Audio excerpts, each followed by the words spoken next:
Welcome to our channel technical Manas. दोस्तों हम लोग जो वीडियो बनाएंगे वो एपीएफसीआर पैनल के ऊपर। एपीएफसीआर पैनल क्या है? Automatic power factor control regulator.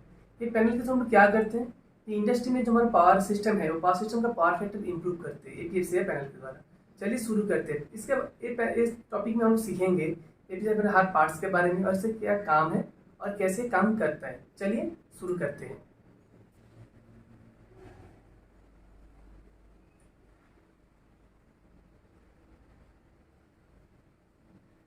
पहले मैं एपीएफसी पैनल का जो है बासबार का कैसा अरेंजमेंट रहता है पैनल के अंदर, पहले मैं वो ड्रॉ कर लेंगे। ये मान लीजिए आर,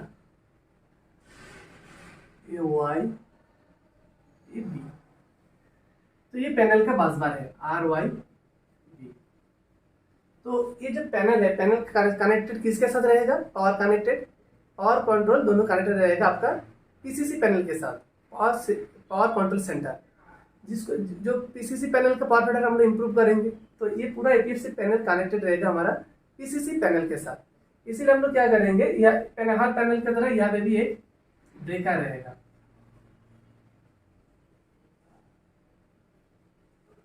यहाँ पे एक एसी भी रहेगा, एसी यार सर्किट ब्रेकर एक पैनल में।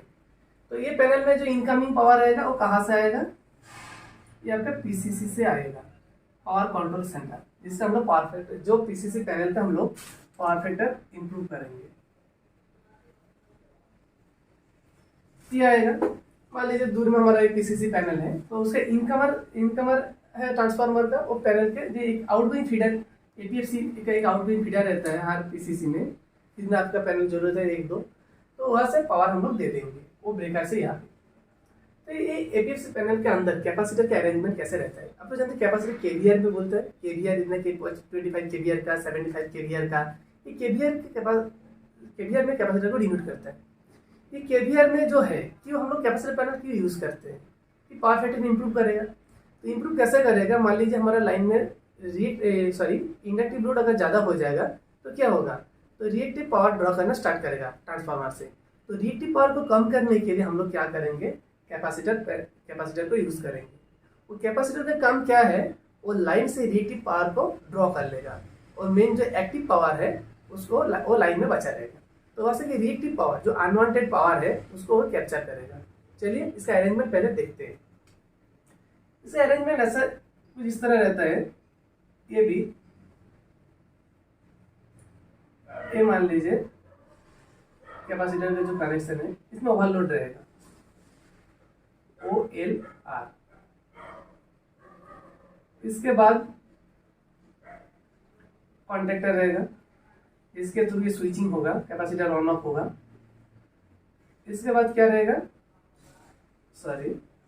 Line reactor. ये लाइन रिएक्टर क्यों होगा मैं ड्रॉ करने के बाद बता रहा हूँ। यानी जो चोक और कैपेसिटर जो है वो डेल्टा कनेक्टेड रहेगा।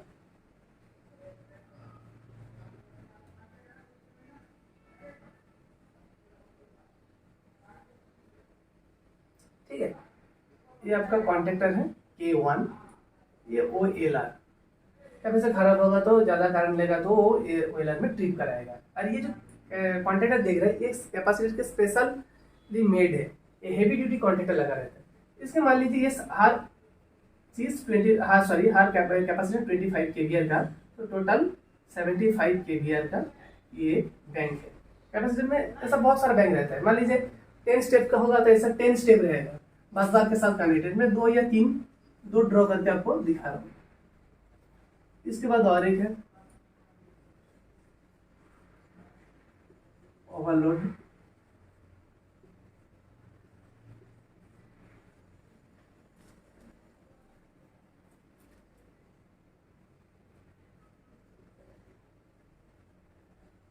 रिएक्टर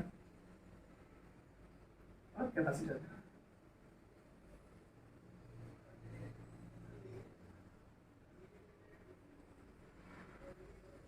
ये भी 25 से 75, ये भी AR का। तो ये कॉन्टेक्टर है।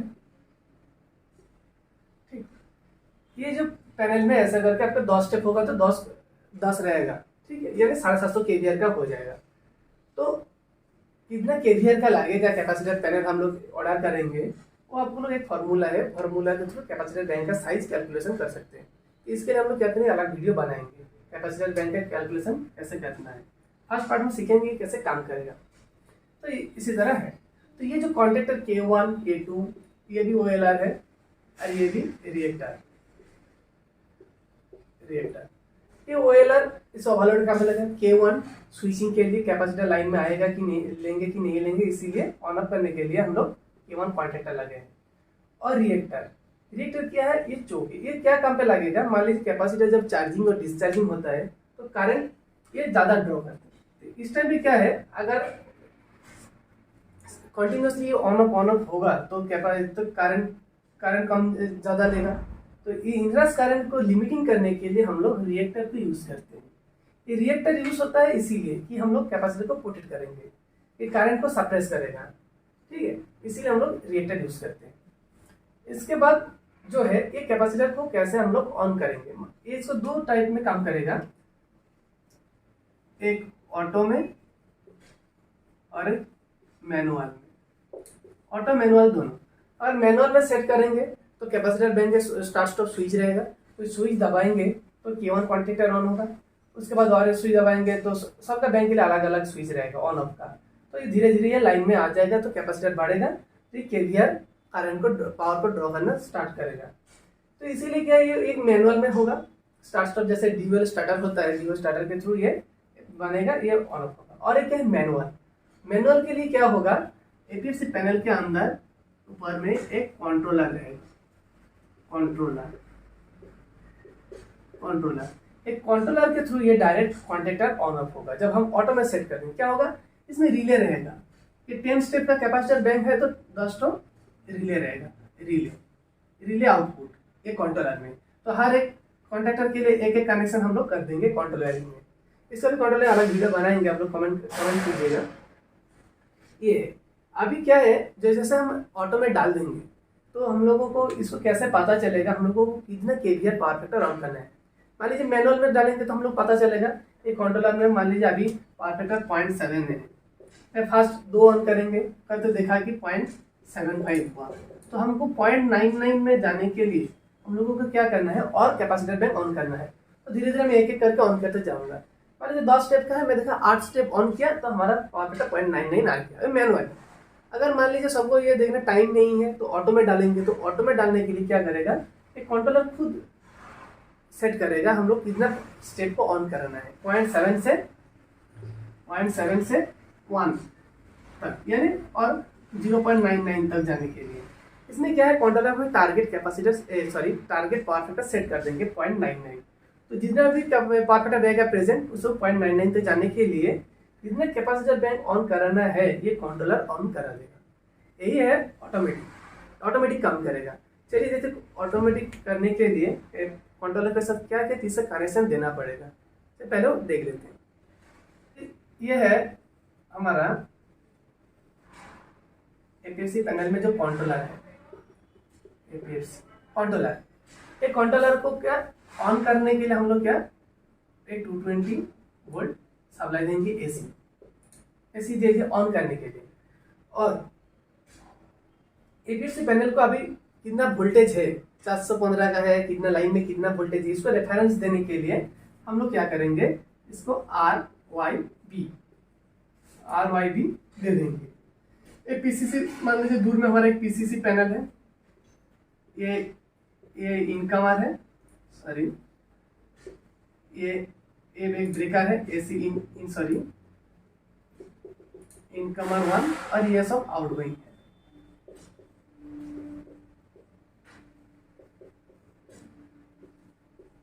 ये पीसीसी पैनल में जो आउटगोइंग है, ये जो कोई भी एक एपीएफसी, मान लीजिए ये एपीएफसी का फीडर है, ये एपीएफसी से ये जो पावर दिखाया था मैं ड्राइंग में, यहाँ से RYB लेके दे देंगे वहाँ पे ब्रेकर से, ये ब्रेकर में power panel to panel connection. इसके बाद क्या है, इनकमर में RYB है, मैं एक सिंगल डायग्राम दिखाया। तो यहाँ पे क्या होगा, वाई फेज का एक सिटी के लेके हम सिटी का कनेक्शन दे देंगे। मान लीजिए यहाँ पे वाई फेज में एक सिटी है, तो ये सिटी को कनेक्शन यहाँ पे हम लोग वो देना पड़ेगा, S1 S2। कोई भी कंट्रोलर में तीनों फेज का सिटी देना पड़ता है, नहीं तो कुछ कुछ में कोई भी एक फेज का सिटी देने से चलेगा। तो अभी एपीएफसी को पता चल जाए कितना वोल्टेज है और कितना करंट है। ये ट्रांसफार्मर से पावर आ रहा है, तो ट्रांसफार्मर से ये ट्राफो 1 से पावर आ रहा है। तो ट्राफो 1 में कितना करंट ले रहे पीसीसी पैनल, तो इसको पता चल जाएगा सिटी के थ्रू, और वोल्टेज रेफरेंस भी हम लोग वहां से दे देंगे। ये इनकमर से केबल उठा के यहाँ से दे देंगे। तो अभी इसको पता चल गया, वोल्टेज करंट दोनों पता चल गया। जैसे उसके क्या होगा, इसको प्रेजेंट जो power factor, present power factor ये भी पता चल, मान लीजिए लाइन में प्रेजेंट पावर फैक्टर 0.7 लोड है, तो पता चल गया इसका 0.7। इसको मालूम है हमको टारगेट पावर फैक्टर हम लोग 0.99 सेट कर दिया।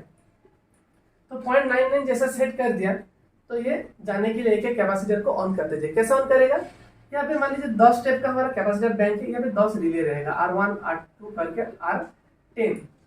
ये जो रिले है एनो रहेगा, तो यहाँ से कॉमन हम लोग पावर दे देंगे और कॉन्टेक्टर का A1 में डायरेक्ट पावर जाएगा। एक रिले एनो एक रिले हाई होते जाएगा, एनो एनसी होगा। और पर्टिकुलर 10 स्टेप का contactor power factor capacitor bank रहेगा, तो एक करके ऑन करते जाएगा जब तक ना 0.99 अचीव नहीं होगा। ठीक है, तो मैं 2 स्टेप का देखा है, 10 होगा तो 10 इतना ड्रॉ करना मुमकिन नहीं है। तो ये है पावर फैक्टर कंट्रोलर।